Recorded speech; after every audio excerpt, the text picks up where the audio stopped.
Oke, kita masuk ke soal mengenai kesetimbangan kimia. Pada latihan yang pertama ini kita diinstruksikan untuk menentukan mana kesetimbangan homogen dan mana kesetimbangan heterogen. Nah, pada reaksi yang pertama itu tergolong pada kesetimbangan heterogen karena reaktan dan produknya itu tidak berada pada fase yang sama, di mana reaktannya itu dalam fase solid sedangkan produknya itu dalam fase alkil. Nah, di reaksi yang kedua itu tergolong kesetimbangan homogen karena sama-sama di fase gas. Pada reaksi yang ketiga itu tergolong dalam fase heterogen karena berbeda-beda, ada yang solid, ada yang gas. Nah, kemudian di reaksi yang keempat itu tergolong dalam fase homogen karena sama-sama dalam fase gas.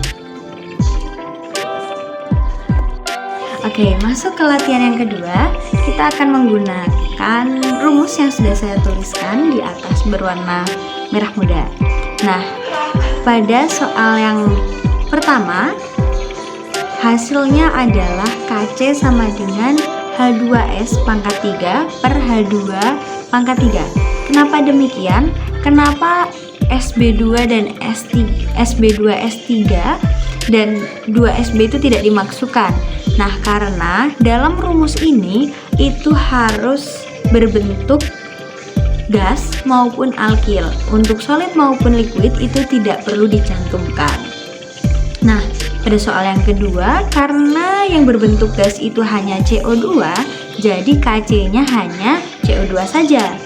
Nah, kemudian pada soal yang ketiga Kc akan menghasilkan CO2 pangkat 6 H2O pangkat 6 dibagi O2 pangkat 6. Untuk C6 H12O6 itu tidak perlu ditulis karena bentuknya solid. Kemudian pada soal yang keempat, Kc-nya adalah CO pangkat 2 dibagi CO2. Sedangkan untuk C itu tidak perlu ditulis karena bentuknya solid. Kemudian latihan yang ketiga itu dapat diselesaikan dengan rumus yang sudah saya tulis di atas. Nah, pada rumus menentukan tetapan kesetimbangan tekanan parsial itu bentuknya harus gas ya. Nah, pada reaksi pertama akan dihasilkan Kp sama dengan PNO dikali PCl2 per PNO-Cl2. Dan pada reaksi yang kedua akan dihasilkan PNO2 pangkat 2 per PNO pangkat 2 dikali PO2. Oh iya teman-teman, mungkin ada yang bingung pangkat 2-nya itu dari mana? Pangkat 2 adalah koefisien dari senyawa atau unsur tersebut. Oke, kita ke bentuk soal selanjutnya.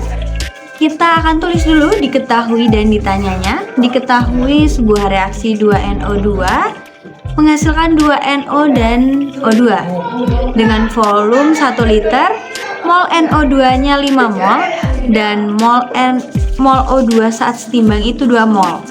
Ditanya konsentrasi tiap zat saat setimbang serta nilai dari Kc.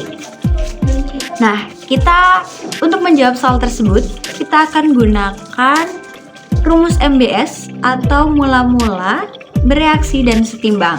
Ini digunakan untuk mencari tiap-tiap konsentrasi zatnya dulu. Nah, di situ yang diketahui adalah mol NO2. Di mula-mula itu ada 5 mol. Kemudian saat setimbang ada mol O2 yaitu 2 mol. Nah, kalau reaktan itu mula-mulanya kan 0. Sedangkan setimbangnya itu 2. Sehingga 2 dikurangin 0 adalah 2. Nah, kemudian kita akan cari mol yang setimbang dari 2NO. Di sini kan koefisien dari O2 adalah 1. Sedangkan koefisien dari NO adalah 2. Jadi koefisien yang dicari dibagi koefisien yang diketahui dikali mol yang diketahui. Jadi 2/1 dikali 2 yaitu 4. Sehingga 2NO itu bereaksinya adalah 4 mol. 0 ditambah 4 adalah 4. Nah, kemudian untuk 2NO2 atau produk 2, koefisien dari 2NO 2/1 dikali 2 yaitu 4. 5 dikurangin 4 itu 1 mol. Jadi untuk reaktan itu dikurangin ya, sedangkan untuk produk itu ditambah lambangnya. Nah, kemudian didapat konsentrasi tiap zat saat setimbang adalah NO2 itu 1 mol, NO itu 4 mol, O2 2 mol. Nah, nilai Kc-nya itu NO pangkat 2 dikali O2 per 2NO pangkat 2.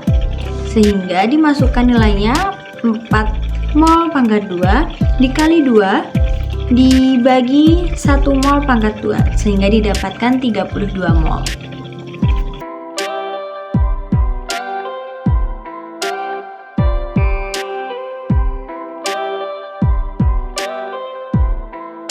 Nah, untuk soal yang kedua, kita menggunakan metode yang sama. Kita tulis dulu diketahuinya, kemudian ditanya, lalu dijawab. Nah, sama menggunakan metode MBS. Setelah itu kita akan masukkan langsung nilai dari Kc-nya, sehingga nanti akan didapatkan 2,25 mol.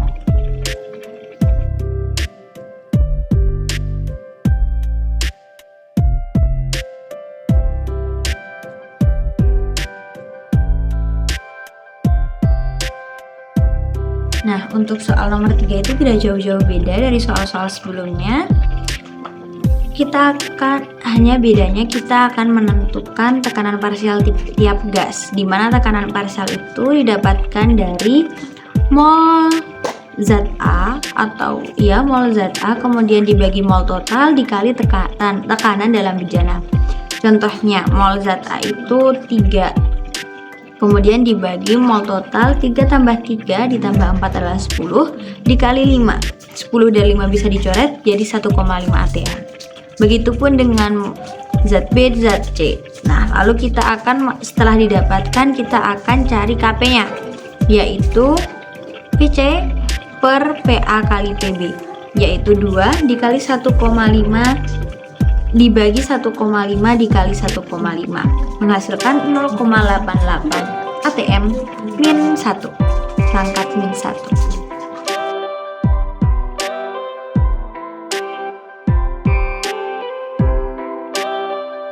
Untuk soal yang terakhir kita akan tulis dulu diketahui, ditanya, kemudian kita akan cari dulu konsentrasi tiap-tiap zatnya sama menggunakan metode MBS. Nah, lalu kita akan tentukan tekanan parsial tiap zatnya. Nah, setelah itu kita masukkan dalam rumus Kp. Setelah didapatkan rumus Kp-nya, nah kita ada rumus baru nih, yaitu Kp sama dengan Kc dikali dalam kurung RT ditutup kurung delta N. Delta N ini adalah koefisien dari produk dikurangin koefisien reaktan. Nah, dipindah ruas, Kc sama dengan Kp per RT pangkat delta N. Setelah itu kita akan masukkan saja nilainya, dan kemudian akan didapatkan hasil akhirnya yaitu 6,88 liter kuadrat per mol kuadrat. Nah, mungkin itu saja pembahasan untuk kali ini. See you in the next video.